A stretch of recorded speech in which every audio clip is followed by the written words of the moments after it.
మీ business ఏదైనా మీ ఊర్లో promotion చేయాలంటే అది సుమన్ టీవీతోనే సాధ్యం. ఇప్పుడే సంప్రదించండి.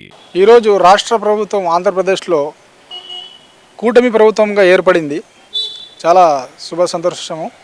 అదేవిధంగా గత ప్రభుత్వము వైఎస్ఆర్సీపీగా ఉన్న ప్రభుత్వము ప్రజలచే వారి యొక్క వైఫల్యాన్ని గుర్తించి వాళ్ళను ఓడగట్టడం జరిగింది.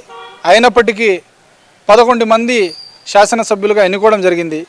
మరి 11వ తేదీ నుంచి అసెంబ్లీలో సమావేశాలు జరుగుతూ ఉంటే పోయిన సమావేశాలకు హాజరు కాకుండా ఈ సమావేశాలకు కూడా హాజరు కాకుండా మేము బహిష్కరిస్తున్నామంటే ఇంకా మిమ్మల్ని ప్రజలు ఓటు వేసి గెలిపించింది దేనికోసము?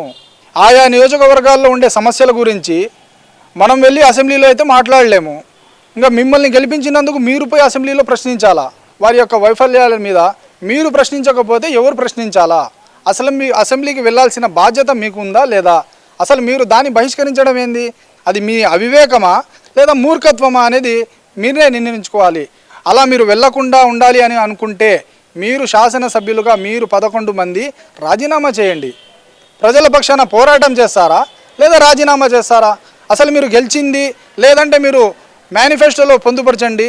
ప్రజలకు ఓటు అడిగేటప్పుడే అడగండి, మీరు మాకు ఓటు వేసి కనీసం నాకు ముఖ్యమంత్రి చేస్తేనే నేను అసెంబ్లీకి వెళ్తానయ్యా, లేకపోతే కనీసం ప్రతిపక్ష హోదాను నాకు కల్పిస్తేనే నేను అసెంబ్లీకి వెళ్తాను, లేదంటే నేను అసెంబ్లీకి వెళ్లకుండా ఇంట్లోనే 4 గోడల మధ్య కూర్చొని పబ్జీ ఆడుకుంటా అని చెప్పి మీరు బహిర్గతంగా చెప్తే అదేవిధంగా ప్రజలు మీకు ఓటు వేయాలా లేదా అనేది ముందే నిర్ణయించుకుంటారు.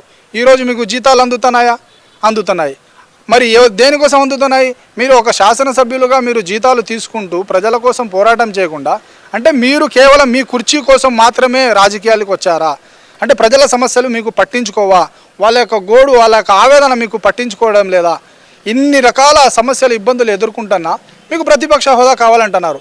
అసలు ప్రతిపక్ష హోదా రావాలంటే అసెంబ్లీ నిబంధన ప్రకారము 10% మీకు ఆ బ్యాంకింగ్ ఉందా? లేదు. 10% అంటే కనీసం 18 మంది శాసనసభ్యులుగా ఎన్నికలు అవ్వాలా. మీరు మాత్రం 11 మంది మాత్రమే ఎన్నికయ్యారు. మరి కనీసం ఆ 11 మంది మాత్రమే వెళ్ళి కనీసం ప్రజల పక్షాన ఈరోజు నిలబడతారా లేకపోతే రాజీనామా చేసి ఇంట్లో కూర్చుంటారా? మీరు రాజీనామా చేసి వేరే వాళ్ళన్నా వస్తారు, వాళ్ళు ఎన్నికైతారు, వాళ్ళన్నా కనీసము మన గోడును ఆడ అసెంబ్లీలో మాట్లాడే వాళ్ళు అవుతారు, మన హక్కులు నిర్వీర్యమవుతున్నాయి, దాన్ని ప్రశ్నించే వాళ్ళు అవుతారు. మీరు ప్రశ్నించండి లేదంటే రాజీనామా చేయండి, రెండిట్లో ఒకటి చేయాలని చెప్పి మేము ఈరోజు డిమాండ్ చేస్తున్నాం. ఒక ఎమ్మెల్యేగా మిమ్మల్ని నియోజకవర్గంలో ఉన్నటువంటి ప్రజానికం ఎవరైతే ఉన్నారో వారు మీకు ఓట్లేసి శాసనం ద్వారా ఎన్నుకోబడినందుకు గాను ఆ యొక్క నియోజకవర్గంలో ఉన్నటువంటి సమస్యలపైన, ఆ యొక్క నియోజకవర్గంలో ప్రజానికం ఎదుర్కొంటున్నటువంటి ఇబ్బందులపైన, ఆ యొక్క నియోజకవర్గంలో నెలకొన్నటువంటి ఏవైతే పరిస్థితులు ఉన్నాయో, దుర్భర పరిస్థితులు ఉన్నాయో వాటన్నిటిపైన మాట్లాడి ఎత్తి చూపి ప్రభుత్వం దగ్గర నుండి సానుకూలమైనటువంటి స్పందన తేవాల్సినటువంటి పని ఒక శాసనసభ్యుంది. మీరు ఆ పని చేయకుండా ఈరోజు ఎంతసేపు ఉన్నా కనుక మీ యొక్క స్వలాభం కోసం మీరు చూసుకుంటా ఉంటూ ఈరోజు మీరు ఏదో మాకు హోదా కావాలని చెప్పేసి మీరు అడుగుతూ ఉన్నారు. మిమ్మల్ని ఏ విధంగా అయితే కనుక ప్రజానికం ఒక చట్టబద్ధంగా ఎన్నుకున్నారో ఆ చట్టబద్ధతలో మీకు చోటు ఉంటే కనుక మీకు వస్తుంది కదా. అట్లా రాదు అన్నటువంటి సందర్భంలో మీరు ఎన్నుకున్నటువంటి ప్రజలకు న్యాయం చేసే విధంగా యొక్క సమస్యలను ఎత్తి చూపి ప్రభుత్వం నుండి సానుకూల స్పందన తెచ్చి మిమ్మల్ని నమ్మి ఓటేసినటువంటి ప్రజలకు మేలు చేసే విధంగా ఉపకారంగా చేయాలి. కానీ అది ఏమాత్రం చేయకుండా, ఎంత మటుకు చేయకుండా మేము ఆ యొక్క అసెంబ్లీని బహిష్కరిస్తాం అనేటువంటి మాట చెప్పడం అనేటువంటిది చాలా దుర్మార్గమైనటువంటి విషయం. ఈ విధంగా చేయడం వల్ల మీరు ప్రజానికం పైన పెట్టుకున్నటువంటి, ప్రజలు మీ పైన పెట్టుకున్నటువంటి నమ్మకం ఏదైతే ఉందో దాన్ని మీరు చేతులారా సన్నగిలేటువంటి ప్రయత్నం మీ చేతులారా చేస్తూ ఉన్నారు తప్పితే ఇంకోటి కాదు అనేటువంటి సందర్భాన్ని కనుక మేము ఈ సందర్భంగా తెలియజేస్తూ ఉన్నాం. మన రాష్ట్రంలో కూటమి ప్రభుత్వానికి ఎక్కువ సీట్లు ప్రజలు ఇచ్చారు, తక్కువ సీట్లు వైఎస్ఆర్ పార్టీకి ఇచ్చారు. వైఎస్ఆర్ పార్టీ అధ్యక్షులు అయిన జగన్మోహన్ రెడ్డి గారు నాకు ఓట్లు తక్కువ వచ్చాయి, నాకు సీట్లు తక్కువ వచ్చాయి, నాకు ప్రతిపక్ష హోదా లేదు అని అసెంబ్లీకి పోవడం లే. అసెంబ్లీకి ప్రతిపక్ష హోదా ఇచ్చేదానికి మీకు ప్రజలు ఒప్పుకోలే. ప్రజలు ఒప్పుకుంటే మీరు ప్రతిపక్ష హోదా వస్తుంది, ప్రభుత్వం వస్తుంది. ప్రజలు ఎప్పుడైతే మీకు తిరస్కరించారో ఆ ప్రజల కోరిక పైన, ప్రజల డిమాండ్ పైన, ప్రజల అభిప్రాయం పైన మీరు నడుచుకోవాలా. అట్లా కాదు నేను ఎవరి మాట వినను, నేను ఏది అనుకున్నానో అదే కరెక్టు అని అనుకొని మీరు ఈరోజు అసెంబ్లీకి పోకుండా, మీరు కాదు మీ తరపున ఎన్నికైన 11 మంది కూడా ఆ ఏరియా ఏదైతే ప్రజలు ఉన్నారో వాళ్ళ అందరికీ ఇన్సల్ట్ చేసినట్టే. ప్రజలందరూ లక్షల మంది అసెంబ్లీకి పోలేరు. మీకు ఎన్నిక చేసి అయ్యా మా ఇష్యూలు మీరు మాట్లాడండి, ఆ ప్రభుత్వం ఏదైతే ఉచిత సిలిండర్లు చెప్పింది ఇవ్వడంలే, ఫ్రీ బస్సు అడిగింది చెప్పింది ఇవ్వడంలే, రియంబర్స్మెంట్ కావడంలే, ఏదైతే హెచ్చు తగ్గులు ఏదైతే ఎప్పుడైతే ప్రజాస్వామ్యంలో ప్రతిపక్షం ఎప్పుడైతే పోరాడుతాదో అప్పుడే ప్రభుత్వం చక్కగా నడుస్తుంది.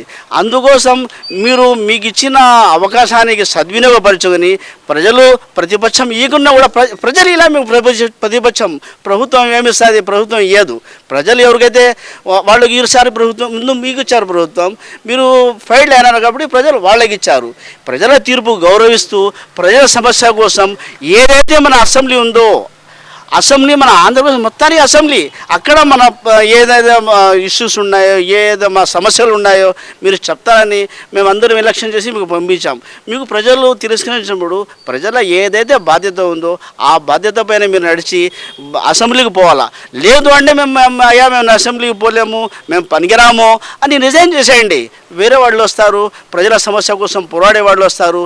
మీరు లేకుంటే వేరే వాళ్ళు వస్తారు. మీరే రావాల్సిన అవసరం లేదు. ప్రజలు తక్కువ మంది ఏం లేరు, వస్తారు. వాళ్ళైనా ప్రజల సమస్యల పైన పోరాడతారు. ఈ ప్రభుత్వం మీకు ప్రతిపక్ష హోదా అయ్యవసరంలే, మీకు ప్రజలు ప్రతిపక్ష హోదా ఇలే, అంతే. ప్రజల మాట విని మీరు పోతారా డిసైడ్ చేసుకొని మీరు అసెంబ్లీకి పోతే చాలా బాగుంటుంది. ఆంధ్రప్రదేశ్ అసెంబ్లీ సమావేశాలు ప్రారంభమయ్యాయి. ఈ అసెంబ్లీ సమావేశాలు ఎందుకు 3 నెలలకు 6 నెలలకు అసెంబ్లీ సమావేశాలు పెడతారంటే, స్థానికంగా వచ్చే సమస్యలు, స్థానికంగా ఏమన్నా సమస్యలు ఉంటే ఆ సమస్యలు ప్రభుత్వ దృష్టికి తీసుకుపోవడం కోసం, అసెంబ్లీలో తీర్మానాలు చేయడం కోసం, ప్రజలకు ఉపయోగపడేటువంటి తీర్మానాల కోసం అసెంబ్లీ సమావేశాలు జరుగుతాయి. ఆ అసెంబ్లీ సమావేశాలకి ప్రజాతంత్ర విధంగా ఎన్నికల రూపంలో గెలిచినటువంటి జగన్మోహన్ రెడ్డి కానీ, వైఎస్ఆర్సీ పార్టీకి సంబంధించినటువంటి నాయకులు, ఎమ్మెల్యేలు ఆ సమావేశాలకు పోకపోవటం చాలా బాధాకరం. ఎందుకంటే ప్రజలు మీకు ఓటు వేసి గెలిపించారు, మా సమస్యలు మీరు అక్కడ పోయి పరిష్కరిస్తారని. మా సమస్యలు పరిష్కరించుకోకుండా మీరు మీ స్వార్థపరం కోసం మీరు ఎన్నికల్లో మీకు అత్యధికంగా సీట్లు రాలేదనే ఉద్దేశంతోనే మీరు అసెంబ్లీ సమావేశానికి పోతే, మీరు చేసినటువంటి గతంలో ఉన్నటువంటి ముఖ్యమంత్రిగా ఉన్నప్పుడు, ఎమ్మెల్యేలుగా ఉన్నప్పుడు చేసినటువంటి తప్పుడు విధానాలన్నీ బయటపడతాయన్న ఉద్దేశంతో మీరు అసెంబ్లీ సమావేశానికి పోలేదనేది బాగా తెలుస్తుంది. లేదు మీరు పోకూడదని ఒక నిర్ణయం అయితే రాజీనామా చేసేయండి, మీ పార్టీకి రాజీనామా చేసుకొని 2వ విడత ఎన్నికల్లోకి ముందుకు రండి. అప్పుడు అయినా అసెంబ్లీ సమావేశాలకు పోయడానికి అవకాశం ఉంటుందని నేను తెలియజేసుకుంటున్నాను.